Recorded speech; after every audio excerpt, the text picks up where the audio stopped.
लालित YouTube channel में आप सभी लोगों का स्वागत है। साहित्य चर्चा के क्रम में आज का विषय है प्रतीक। प्रतीक का काव्यशास्त्रीय मानदंडों में बहुत महत्वपूर्ण स्थान है।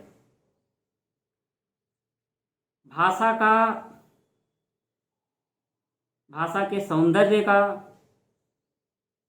और भाषा को गंभीरता से युक्त बनाने के लिए बहुशः प्रतीकों का प्रयोग किया जाता है। पाश्चात्य काव्यशास्त्र में प्रतीकवाद नाम से तो एक आंदोलन ही चला। सौंदर्य शास्त्र के तत्वों में प्रतीक का मुख्य स्थान माना जाता है। कल्पना, बिंब और प्रतीक सौंदर्य शास्त्र के ये बहुत महत्वपूर्ण तत्व हैं। प्रश्न उठता है कि प्रतीक हैं क्या और प्रतीकों का प्रयोग कवि अपनी कविता में किस लिए करते हैं। तो प्रायः ऐसा होता है कि कवि बहुत कुछ कहना चाहता है परंतु वह कह नहीं पाता है। उसकी अनुभूतियां अकथनीय होती हैं। तो इन्हीं अकथनीय अनुभूतियों को प्रतीक के सहारे से, प्रतीक के अवलंब से कथनीय और प्रेषणीय बना दी जाती हैं कवि के द्वारा।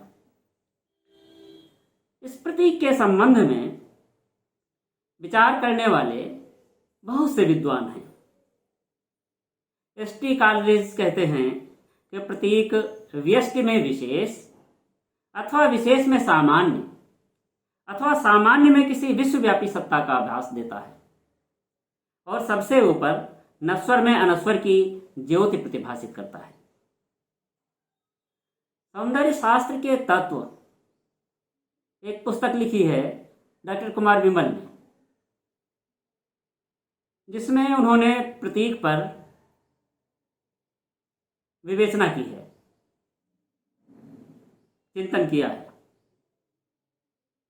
जिसमें वे कहते हैं कि प्रतीक अनवद्य भावों और मना स्थितियों या अभिव्यक्ति के प्रचलित सांचों में न समा सकने वाले विचारों या संदर्भों का अपूर्ण किंतु संकेतात्मक स्थानापन्न हुआ करता है।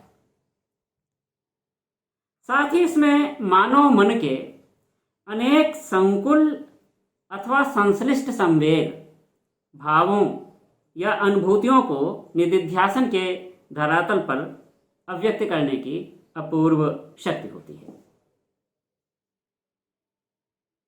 यदि हम निष्कर्ष रूप में कहना चाहें तो कह सकते हैं कि प्रतीक का अर्थ होता है चिन्ह, संकेत, विशेष विधान, प्रतिनिधि अथवा प्रतिविधान। मानव की अकथनीय अनुभूतियां, चाहे वे अतीन्द्रिय हों अथवा इंद्रिय हों, जिन सांकेतिक साधनों के द्वारा सरल से सरल ढंग में अभिव्यक्त कर दी जाती हैं,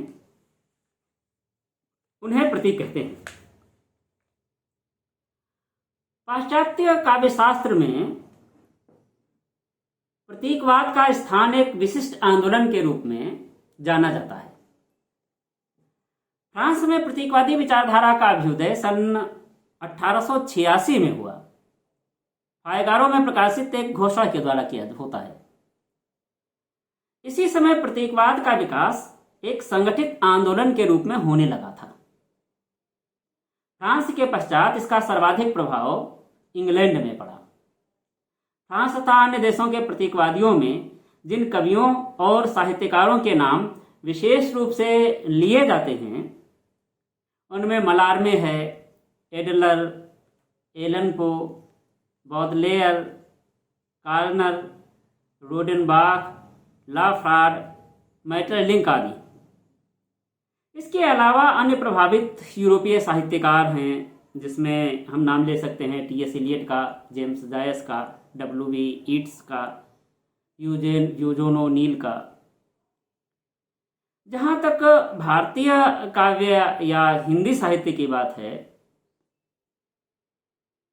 यहाँ प्रतीकों का प्रयोग प्रारंभ से ही हो रहा है, आदिकाल से ही हो रहा है। और इन प्रतीकों का चयन कवि, रचनाकार जीवन के विविध क्षेत्रों से ग्रहण करता है। तो यदि हम प्रतीकों के भेद करना चाहें तो हम कह सकते हैं कि दार्शनिक प्रतीक, प्राकृतिक प्रतीक, साधना प्रधान प्रतीक, भावात्मक प्रतीक, जीवन व्यापार संबंधी प्रतीक और सांस्कृतिक प्रतीक, ये प्रतीकों के भेद या प्रकार हो सकते हैं। अब दार्शनिक प्रतीक कहां पर होगा? दृश्यते अनेनिति दर्शनम, इस कथन के आधार पर वस्तु के सत्यभूत तात्विक स्वरूप की सम्यक जानकारी दर्शन कहलाती है। तो दार्शनिक क्षेत्रों से जब हम प्रतीकों को ग्रहण करते हैं तो उसे दार्शनिक प्रतीक कह देते हैं।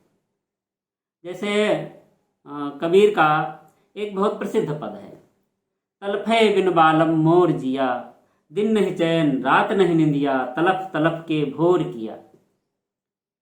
यहाँ बालम जो शब्द है वह ब्रह्म का प्रतीक है। तो जब हम दार्शनिक क्षेत्रों से प्रतीक को ग्रहण करते हैं तो वह दार्शनिक प्रतीक कहलाता है। इसी तरह से प्राकृतिक प्रतीक होता है। प्राकृतिक जगत से हम प्रतीकों को ग्रहण करते हैं।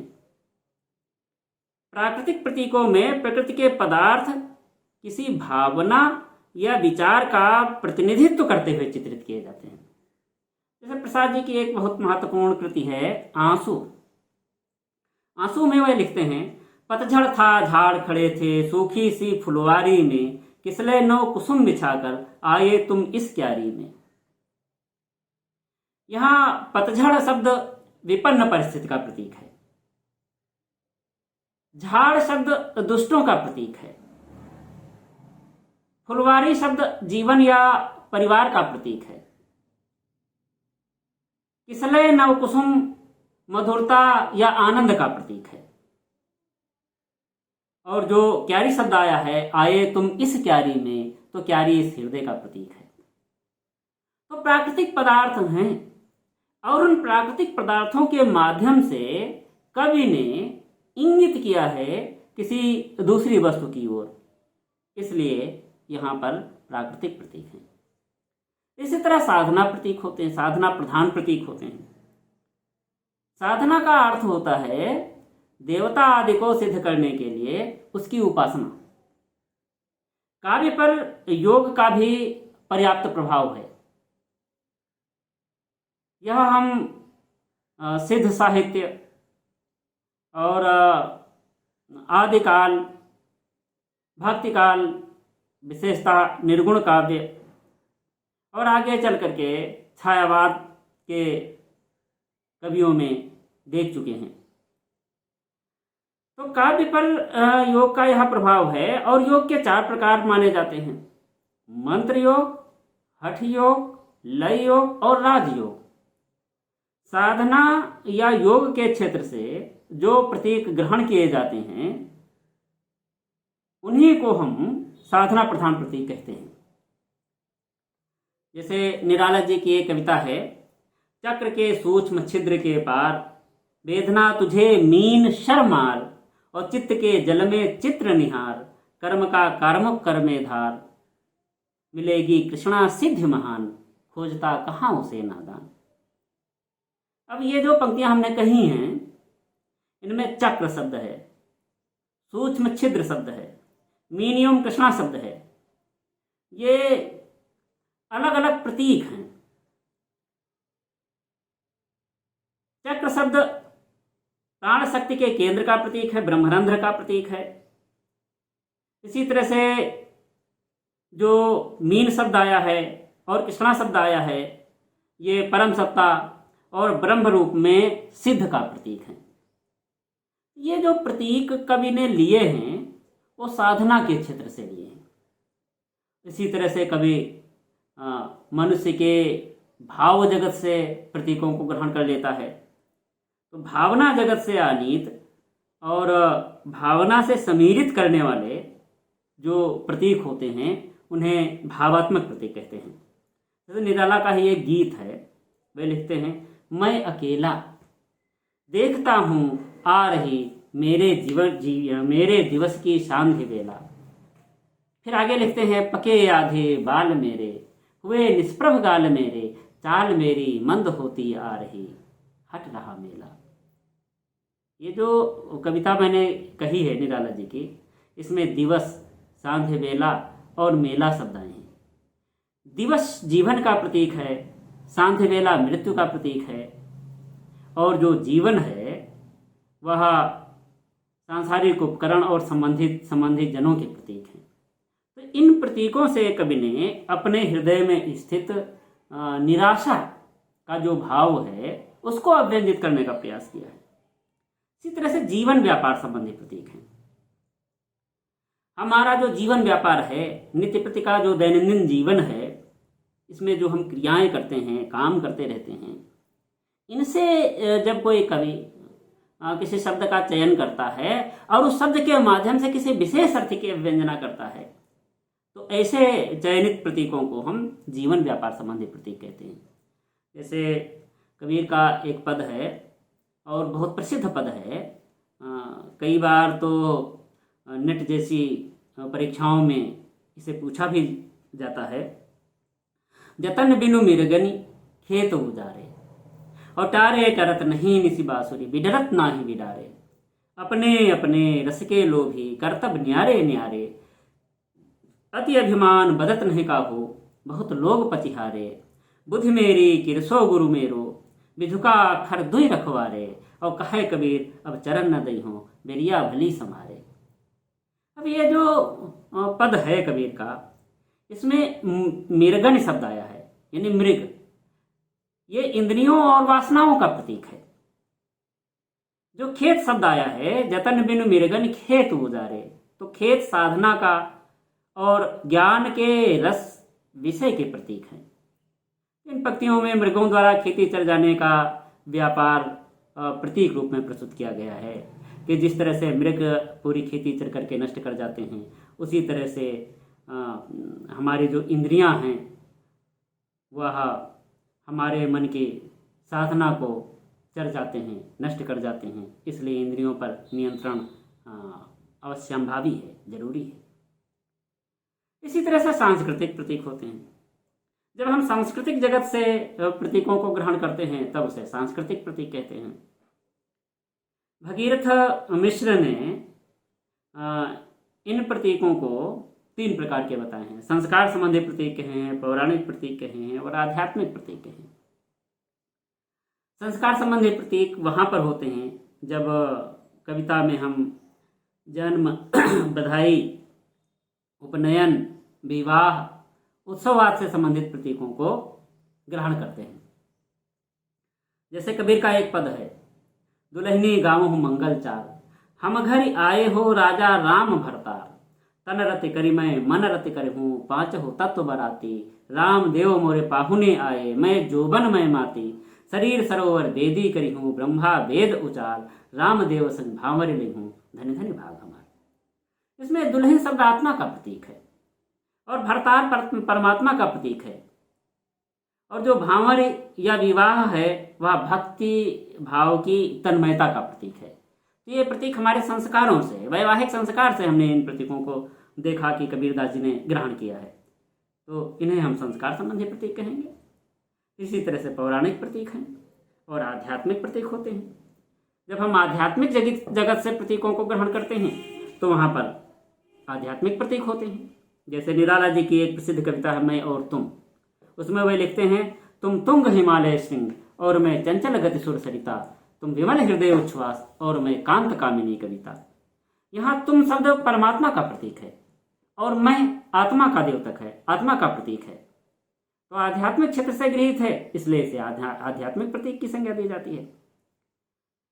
अब हमने बहुत सारे प्रतीक बता दिए, इनका इंपॉर्टेंस क्या है, इनका महत्व क्या है। तो जो प्रतीक हैं वे किसी रूप, दृश्य, गुण या घटना का सृजन करते हैं, घटना की सृष्टि करते हैं। हम कविता को पढ़ते समय उससे संबंधित रूप, दृश्य, घटना या गुण का सहज ही साक्षात्कार कर ले जाते हैं। कभी कभी किसी महान काव्य के अनेक चरित्रों के बीच उनके गुण एवं स्वभावों के अनुसार उन्हें विभिन्न भावों का प्रतीक मान लेते हैं। जैसे कामायनी रचना है तो कामायनी के मन के प्रतीक हैं, श्रद्धा भाव हृदय पक्ष के प्रतीक है, और इड़ा को बुद्धि का प्रतीक मान लिया गया है। तो इस प्रकार यह काव्य जहाँ एक और विशेष आनंद देता है, वहीं अनादि भावनाओं के प्रतीक होने के कारण ये पात्र प्रत्येक देश काल में अपने अर्थ का अनंत विस्तार भी कर ले जाते हैं। एक अर्थ के साथ दूसरा अर्थ भी आद्यंत निकल रहा है, प्रकट होता है कामायनी का। तो इन्हीं विशेषताओं के कारण काव्य में प्रतीकों की महत्ता बढ़ जाती है। कौन कौन से विशेषताएं? एक तो प्रतीक एक से अनेकत्व की प्रतिपत्ति कराते हैं। प्रतीक रूप, गुण, आकार आदि के दीर्घकालिक संरक्षक होते हैं। जब हम प्रतीकों का प्रयोग करते हैं तो उसका अर्थ संरक्षित हो जाता है बहुत लंबे समय तक। और प्रतीक जब संस्कारों से जुड़ जाते हैं तो वे भावों के अद्भुत पोषक बन जाते हैं। इस प्रकार वे विविध आनंद पद्धति को जन्म भी देते हैं और उसका निरंतर संरक्षण भी करते हैं। और एक महत्वपूर्ण बात है, प्रतीक वैसे तो बुद्धि तत्व से प्रभावित होते हैं और अंततः सौंदर्यपूर्ण विषय को तर्क के द्वारा सूक्ष्म बनाते हुए उसे स्थायित्व देते हैं। किंतु जब प्रतीक हमारे धार्मिक संस्कारों से जुड़ जाते हैं तो उनके द्वारा अनुपम सौंदर्य की सृष्टि भी सहज संभव हो जाती है। इस प्रकार इस छोटी सी वीडियो में प्रतीक किसे कहते हैं, प्रतीक के कितने प्रकार होते हैं और प्रतीकों का कविता में क्या महत्व है, इस पर चर्चा की गई है। अगले वीडियो में हम आपसे पुनः मिलेंगे। धन्यवाद।